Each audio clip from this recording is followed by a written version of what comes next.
So నిన్న కేటీఆర్ గారు ఒక ప్రముఖ ఛానల్కి ఒక ఇంటర్వ్యూ ఇవ్వడం అనేది జరిగింది. అందులో ఫోన్ ట్యాపింగ్ గురించి దాదాపుగా ఆ ఇంటర్వ్యూలో ఎక్కువ శాతం ఫోన్ ట్యాపింగ్ గురించి రావడం అనేది కూడా జరిగింది. సో వారు కూడా ఇటు కిషన్ రెడ్డిని రేవంత్ రెడ్డికి కూడా ఛాలెంజ్ విసిరారు.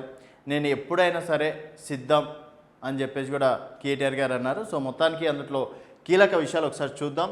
లైవ్ డిటెక్టర్ పరీక్షకు సిద్ధం, నిఘా వ్యవస్థను ఎవరు దుర్వినియోగం చేసినా శిక్ష పడాల్సిందే, బట్టి ఉత్తమ్ పొంగులేటి ఫోన్లు ట్యాపింగ్, సీఎం రేవంత్ రెడ్డి ఆ పని చేయిస్తున్నారు, నాలాగే ఆ పరీక్షకు ఆయన సిద్ధమేనా, లోక్సభ తర్వాత రేవంత్ బీజేపీలోకి పక్క, కడియం చేసింది మోసం కాదు నయవంచన, ప్రైవేట్ టీవీ ఛానల్ డిబేట్లో కేటీఆర్. సో ఇక్కడ కేటీఆర్ మాట్లాడిన దాంట్లో 3 హాట్ టాపిక్లు ఉన్నాయి.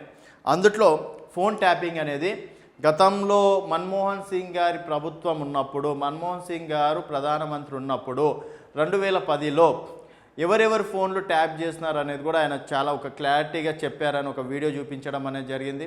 తర్వాత గోకుల్ చాట్ ఆ టైంలో బాంబ్ బ్లాస్ట్లు అయినాయి, లుంబిని పార్క్ కావచ్చు, గోకుల్ చాట్లో కావచ్చు, కొన్ని చోట్ల బాంబ్ బ్లాస్టింగ్ అయినాయి. కాబట్టి సో ఇవన్నీ జరగకుండా ఉండేందుకు నిఘా వ్యవస్థ అనేది ఉంటుంది.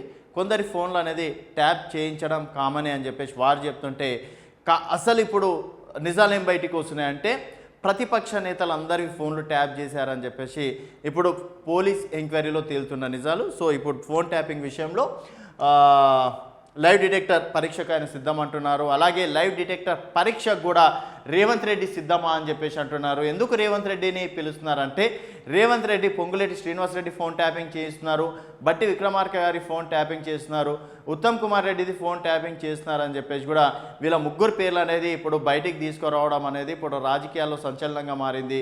సో ఈ లైవ్ డిటెక్టర్ పరీక్ష గనక సిద్ధం అంటే చెప్పండి, నేను కూడా సిద్ధం, సో వాళ్ళు వస్తేనే నేను కూడా వస్తాను అని చెప్పేసి చెప్పడం అనేది జరిగింది. సో ఇప్పుడు మరి కాంగ్రెస్ పార్టీలో నిజంగా రేవంత్ రెడ్డి గారు ఫోన్ ట్యాపింగ్ వాళ్ళ ముగ్గురు మంత్రుల మీద చేపిస్తున్నారా అనేది ఇప్పుడు కీలకంగా మాట్లాడుకుంటున్న చర్చించుకుంటున్న విషయాలని చెప్పేసి కూడా చెప్పుకోవచ్చు. సో నాలాగే ఆ పరీక్షకు ఆయన సిద్ధమేనా, లోక్సభ తర్వాత రేవంత్ బీజేపీలోకి పక్క. సో ఇప్పుడు వరకు కేటీఆర్ గారు ఏ సభలు చూసుకున్నా ఎక్కడికి వెళ్ళినా కూడా లోక్సభ ఎన్నికల తర్వాత రేవంత్ రెడ్డి బీజేపీలోకి పక్కా అని చెప్పేసి అంటున్నారు. అసలు రేవంత్ రెడ్డి బీజేపీలోకి వెళ్ళాల్సిన అవసరమే లేదు. దాదాపుకి ఇప్పుడు 2 ఎమ్మెల్యేలతోటి 67 ఎమ్మెల్యేలు పుష్కలంగా కాంగ్రెస్ పార్టీకి ఉన్నారు. సో ఇదంతా ప్రజలని ఒక తప్పుదో పట్టించడానికి అని చెప్పేసి కూడా చెప్పుకోవచ్చు. సో బీజేపీ కాంగ్రెస్ ఎప్పటికీ ఒకటి కూడా కాదు. ఆయన నిన్న మాట్లాడిన దాంట్లో ఒకటే అని చెప్పేసి చాలా సందర్భాల్లో అన్నారు. సో బీజేపీ కాంగ్రెస్ ఎప్పటికి ఒకటే కాదు, వాళ్ళు ఇక్కడ కాదు, దేశంలోనే ఇద్దరు బద్ధ శత్రువులు, పాము ముంగిస అన్నట్టు కూడా వాళ్ళ సిద్ధాంతాలు వేరు, వీళ్ళ సిద్ధాంతాలు వేరు. సో రేవంత్ రెడ్డికి ఆ కర్మ కూడా పట్టలేదు. ఎందుకంటే ఇప్పుడు ఏ మంత్రి కూడా రేవంత్ రెడ్డి పైన కావచ్చు, కాంగ్రెస్ ప్రభుత్వం పైన వ్యతిరేకంగా మాట్లాడట్లేదు. కోమటిరెడ్డి వెంకటరెడ్డి లాంటి వాళ్ళే ఇంకా 10 సంవత్సరాలు రేవంత్ రెడ్డే మా మేస్త్రి, రేవంత్ రెడ్డి మా సీఎం అని చెప్పేసి కూడా వాళ్ళు చాలా క్లారిటీగా చెప్తున్నారు. మరి ప్రజల సమస్యలను పక్కన పెట్టి రేవంత్ రెడ్డి ఏ పార్టీలోకి వెళ్ళి సీఎం అయితే ఎందుకు, అదొక్కటి పక్కన పెట్టేస్తే కేటీఆర్ గారికి బెటర్ అని చెప్పేసి కొంతమంది రాజకీయ విశ్లేషకులు ఇస్తున్న సలహా.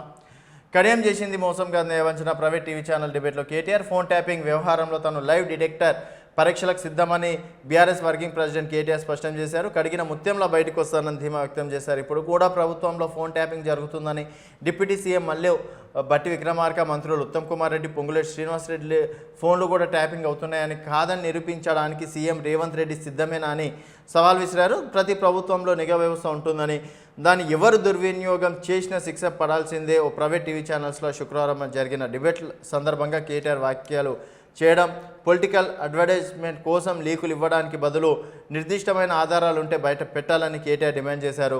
గత పాలనలో ఫోన్ ట్యాపింగ్ తప్పు జరిగినట్లు తేలితే ఈ ప్రభుత్వం శిక్షిస్తే తమకు ఎలాంటి అభ్యంతరం లేదని తేల్చి చెప్పారు. ఫోన్ ట్యాపింగ్పై పదే ఆరోపణలు చేస్తున్న కేంద్ర మంత్రి కిషన్ రెడ్డి పైన కూడా కేటీఆర్ ఆగ్రహం వ్యక్తం చేశారు. ఆయన చేస్తున్నవన్నీ తప్పుడు ఆరోపణలనే చెప్పడం అనేది జరిగింది. సో ఇక్కడ బీజేపీలోకి రేవంత్ వెళ్ళడం పక్కా. లోక్సభ ఎన్నికలు పూర్తయిన తర్వాత సీఎం రేవంత్ రెడ్డి కాంగ్రెస్ను వీడి బీజేపీలోకి వెళ్ళడం ఖాయమని కేటీఆర్ వ్యాఖ్యానించారు. సీఎం రేవంత్ రెడ్డి తన పైన ఉన్న కేసుల నుంచి తప్పించుకునేందుకే ఆ పార్టీలోకి వెళ్తున్నారని అన్నారు. తనకున్న సమాచారం మేరకు ఇటీవల చాలాసార్లు తను ఈ కామెంట్ చేశానని, కానీ సీఎం రేవంత్ రెడ్డి మాత్రం వాటిని ఎందుకు ఖండించలేదని ప్రశ్నించారు. బీజేపీలోకి వెళ్ళబోనంటూ ఎందుకు క్లారిటీ ఇవ్వడం లేదంటున్నారు. కాంగ్రెస్ జెండాతోనే చనిపోతానని ఎందుకు చెప్పడం లేదని నిలదీశారు. చివరి వరకు కాంగ్రెస్తోనే కొనసాగుతానని సీఎం రేవంత్ రెడ్డి చెప్పగలరా అని సవాల్ విసిరారు. సీఎం రేవంత్ రెడ్డి బీజేపీలకు ఉంటేంది, కాంగ్రెస్లోకి ఉంటేంది, ఈయనకి ఎందుకు అవన్నీ?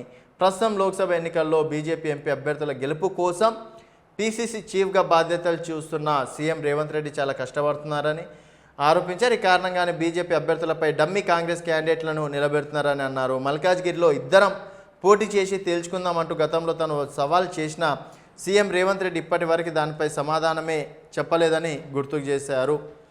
అలాగే అసెంబ్లీలో ఎన్నికల్లో ఓటమి మా తప్పదమే అని చెప్పేసి కూడా ఆయన ఒప్పుకున్నారు. అలాగే కడియం శ్రీహరి గురించి కూడా విషయాన్ని చెప్పారు. బీఆర్ఎస్ను వీడి కాంగ్రెస్లో చేరిన కడియం శ్రీహరి నిర్ణయం కేటీఆర్ తప్పుపట్టారు.